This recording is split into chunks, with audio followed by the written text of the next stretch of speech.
You know, usually when we think about human anatomy, we imagine it's, well, pretty fixed. Like a statue, right? You look at an arm, it's an arm. You look at a knee, it's a knee. Its fundamental shape doesn't just spontaneously transform while you're looking at it. Right, yeah. We expect a certain structural consistency, a baseline that just, is what it is. Exactly. But then you step into the world of functional and aesthetic genital surgery, and suddenly that statue is made of clay.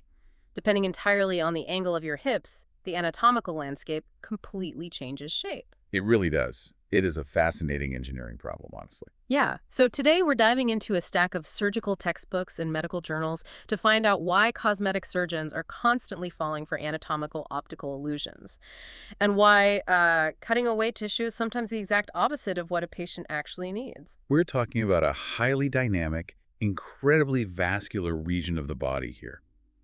Millimeters matter, and gravity and tension are constantly playing tricks on the eye. And for you, the listener, whether you're a medical professional or just someone endlessly curious about how the human body works, or maybe someone who has considered these procedures, we're going to completely reframe how you think about anatomical symmetry. Absolutely. Because it turns out something as basic as how far apart a patient's knees are can completely create or entirely erase an optical illusion of the labia. Which is wild, and that's exactly why reading through these surgical protocols is so eye-opening. You realize very quickly that if a surgeon doesn't understand the physical mechanics of this tissue, they cannot safely perform these procedures. No, they really can't. It's a recipe for disaster. So before we get to the illusions and the scalpels, we need to establish the baseline. One thing that comes up constantly in our source material for this deep dive is that having asymmetrical labia is totally natural. Oh, completely. It's just like having asymmetrical facial features or different sized breasts, right? It's just a normal anatomical variation. Absolutely. Natural vulvar anatomy has an almost unlimited variation in size, shape, and pigment. Some people are born with pronounced asymmetry, and for others it develops over time. The tissue can be physically altered by life events. Like what kind of events? Well, childbirth trauma, for instance, can stretch or tear the structures. Oh, sure. And the sources also mention sports, which I hadn't really thought about at all. Yes, highly repetitive friction from intense cycling, horseback riding, or even gymnastics that can actually change the tissue over years of mechanical stress. But this brings up a huge question for me. If this asymmetry and variation is so natural, why are we seeing such a massive growing demand to surgically alter it? Are people just trying to fix something that isn't actually broken? That is the core tension in this entire field. While the variation is natural, the physical and emotional impacts on the patient are incredibly real. Okay, so it's a real quality of life thing. Exactly. This is rarely just about cosmetics. In many cases, it is a functional issue masquerading as a cosmetic one. Walk me through the functional side then. What is actually causing the discomfort? To understand the discomfort, look at the two main structures. You have the labia majora, which are the plump, outer, hair-bearing lips. They contain a thick protective layer of subcutaneous fat. Kind of like an outer cushion. Right, think of them as the outer cushion. Then you have the labia minora, which are the inner hairless lips. Got it. So when a patient has significant asymmetry, or what surgeons call hypertrophy, meaning the inner tissue is significantly elongated and protrudes far past that outer cushion, it physically gets in the way. Ouch. Yeah, I can imagine. Patients report severe chafing when wearing tight clothing, like, yoga pants or jeans. The tissue can physically pull or pinch during exercise, and it can cause significant sharp pain during intercourse. Okay, so it's not just a matter of feeling self-conscious in the locker room.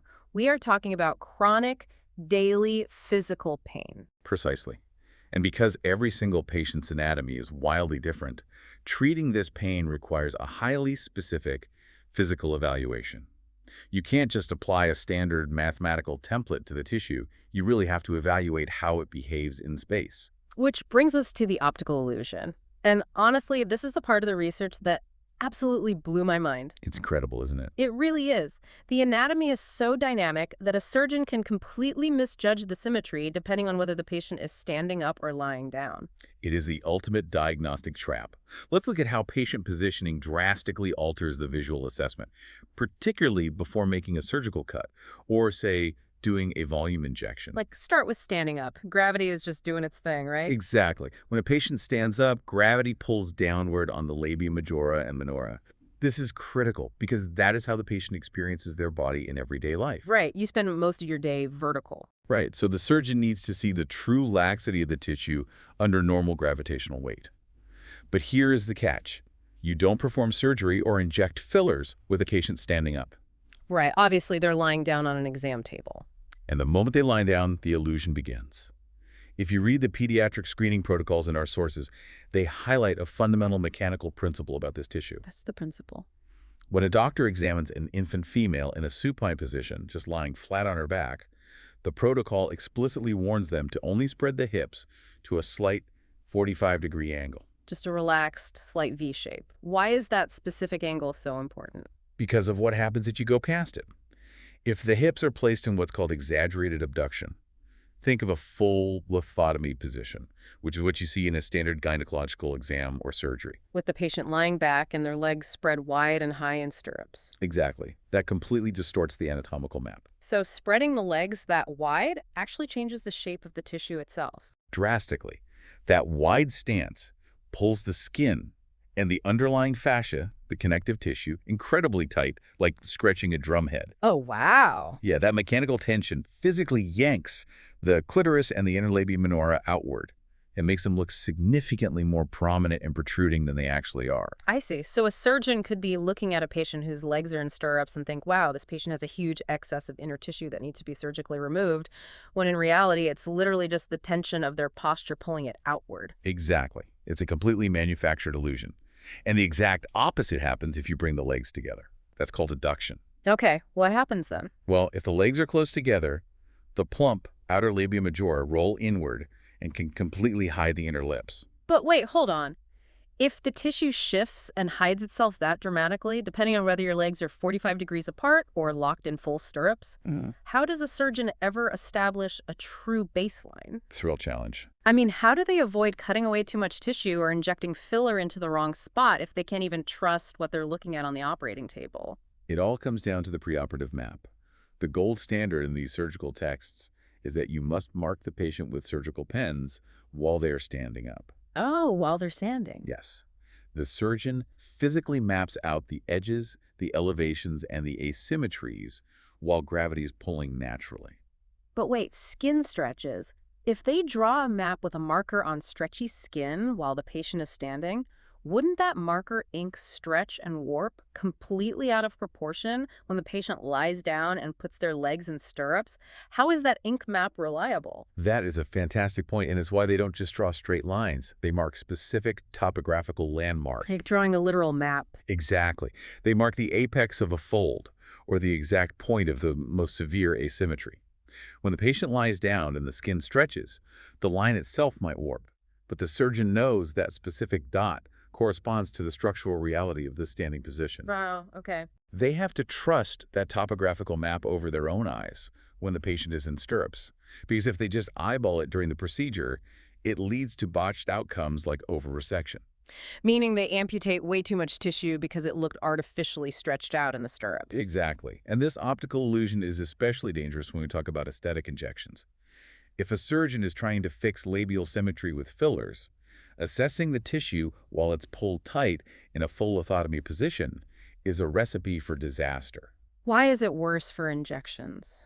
Because if the tissue is pulled tight like a drum, the natural pockets of space where the filler needs to go are flattened out. Oh, right. So the surgeon might inject filler into a space that looks perfectly plump while the patient is lying down, but the moment the patient stands up and gravity takes over, that filler might pool at the bottom. Or they might realize they didn't put nearly enough in because the tension was hiding the true deflation. That makes total sense, which actually transitions perfectly into another massive misconception the sources talk about. It's this phenomenon where patients come in convinced they have way too much inner tissue, when structurally they actually have too little outer tissue. Yes, this is one of the most common diagnostic errors. A patient comes in requesting a reduction of their labia minora because they think their inner lips are protruding too far. But a careful evaluation reveals it's not an excess problem at all. It is a majora volume problem. Okay, I want to make sure I have this right. It's kind of like when people get receding gums as they age. Your teeth didn't suddenly grow longer. The foundation around them just shrank, exposing more of the tooth. That is a perfect analogy. The inner lips didn't grow, the outer lips just deflated. Huh. Labia majora rely heavily on a thick pad of subcutaneous fat for their structure. Due to aging, significant weight loss, or the hormonal shifts of menopause, that fat pad depletes. The clinical term is lipoatrophy. Lipoatrophy. Got it. Right. The outer lips lose their structural integrity and deflate like a balloon losing air. And because they deflate, they can't cushion or hide the inner lips anymore. Exactly. The labia minora are left entirely exposed. So instead of taking a scalpel and cutting away healthy inner tissue just to make it hide again, the modern anatomically honest solution is to actually pump up the outer lips, restore the foundation. That is the major shift in the field. It's very similar to how facial aesthetics moved away from just pulling skin tight with facelifts and moved toward restoring lost volume in the cheeks and jawline. Oh, that's a great point. The surgical text detailed two primary methods for volumizing this area. The first is hyaluronic acid, or HA fillers. Which is the exact same stuff they use to plump up lips on your face, right? The very same. It's the non-surgical route. But the protocol for injecting it here is highly specific. They use an 18-gauge blunt cannula, and they utilize what's called a retrotracing technique. What does retrotracing actually look like in practice? Are they just, poking the cannula around until it looks full? No, it's highly controlled. Imagine laying down a bead of caulk along a baseboard. You don't just inject it all at once in a puddle. Okay. You push the blunt cannula deep into the dermal plane, and then as you slowly pull the instrument backward in retrograde, you gently press the plunger, leaving a smooth, continuous thread of filler behind it. So you're laying a track of volume as you exit. And the sources note it takes about 15 to 25 milliliters of HA filler per side to reinflate the tissue. Yes. Wait, pause on that. 15 to 25 milliliters. If we're talking facial filler, one syringe is usually just one single milliliter. That is a massive amount of filler. It is a significant volume, which is why it's a serious procedure. Now, HA filler is reversible with an enzyme called hyaluronidase if something goes wrong, but this is a highly vascular area. Meaning there are blood vessels everywhere. Everywhere. Yeah. And while HA fillers don't require surgical downtime, they carry a catastrophic risk if the injector makes a mistake. What kind of risk? If that filler is accidentally injected directly into a blood vessel, it can cause an embolism, blocking blood flow, which leads to tissue necrosis. The tissue literally dies. Oh, wow. That is why using a blunt cannula instead of a sharp needle and using that slow retrotracing delivery are non-negotiable safety standards. Okay, so if someone doesn't want temporary filler or they need way more volume than HA can practically provide, what's the permanent option? The permanent option is autologous fat grafting. This is where the surgeon harvests the patient's own fat, usually via liposuction from the abdomen or thighs. They purify it in a centrifuge and then carefully inject it into the labia majora. And reading through the data, the amount of fat required varies wildly depending on the patient's underlying anatomy. It's a completely different scale depending on the patient. For a cisgender woman experiencing standard lipoatrophy for menopause, a surgeon might inject roughly 15 to 20 milliliters of purified fat per side to restore a youthful protective contour. But the data looks totally different when we look at transfeminine patients who have undergone penile inversion vaginoplasty or PIV. Yes, the requirements shift dramatically because the foundational architecture of the tissue is completely different. Walk us through why that is. In a PIV procedure, the scrotal tissue is often used to construct the new labia majora. But scrotal tissue has unique biological properties. Right. It does not naturally have that same thick protective fat pad that the labia majora has. Right.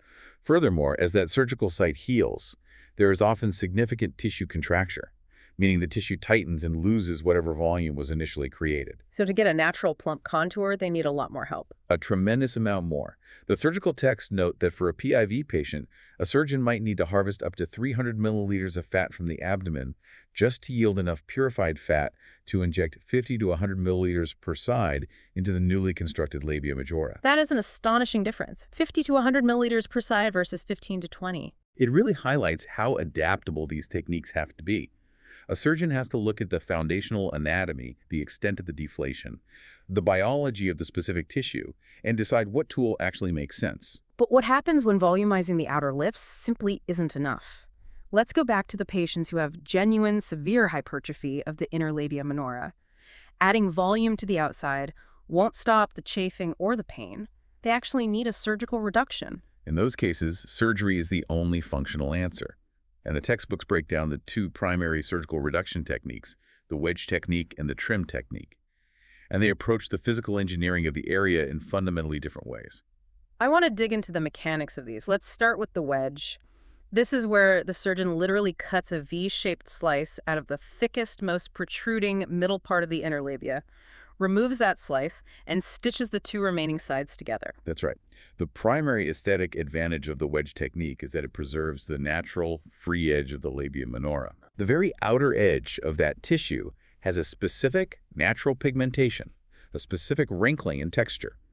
By taking a wedge out of the middle and bringing the two original edges together, you preserve that natural border. Okay, but cutting a V right into the thickest center of the tissue sounds incredibly risky for blood flow. It is the major drawback of the wedge. Mm. The labia minora rely on an arborized network of blood vessels, Arborized, meaning like a tree. exactly like a Yeah. tree. You have a main vascular trunk at the base, and it branches out into a canopy of tiny vessels at the edges. Okay, I can see where this is going. Yeah, when you cut a deep V-shaped wedge right into the center of that tissue, you run the risk of severing the main trunk. If you chop the trunk, the leaves and branches at the edges aren't getting any blood. So the edges die. Yes, if the blood supply is compromised, or if the surgeon pulls the stitches too tight, the patient can experience severe wound dehiscence. Dehiscent, that's the clinical term for the wound literally bursting open, right? Unfortunately, yes. The stitches fail, the tissue pulls apart, and the patient is left with a visible notch or deformity that requires complex reconstructive surgery to fix. Okay, if the wedge is that risky for the blood supply, why not just use the other method? The trim technique. This is where the surgeon doesn't cut into the middle at all. They just take a scalpel and trim along the entire outer edge of the labia minora, basically cutting off the excess length like trimming a piece of fabric. Mechanically, the trim technique is much safer for the blood supply. You aren't interrupting that central vascular tree trunk, so the risk of the wound bursting open is much lower. But there's a catch. A big one. It comes with a major aesthetic drawback. Because you are literally cutting off the entire border, you completely destroy the natural pigmented edge. Right, the natural border is just gone in the medical waste bin. Exactly. And the front and back sides of the labia minora often have totally different colors, textures, and thicknesses. When a surgeon trims off the edge and sews those two mismatched sides together, the patient is often left with a harsh, visible color mismatch and a bumpy, unnatural scalloped look along the scar line. So both techniques require a massive compromise. It sounds like permanently removing tissue alters not just the look, but the structural integrity of the whole system. How does a surgeon ensure they don't cross the line from trimming functional excess to amputating necessary tissue? That is the surgical tightrope. Over-resecting, meaning removing too much, doesn't just look unnatural, it causes severe functional damage. Like what?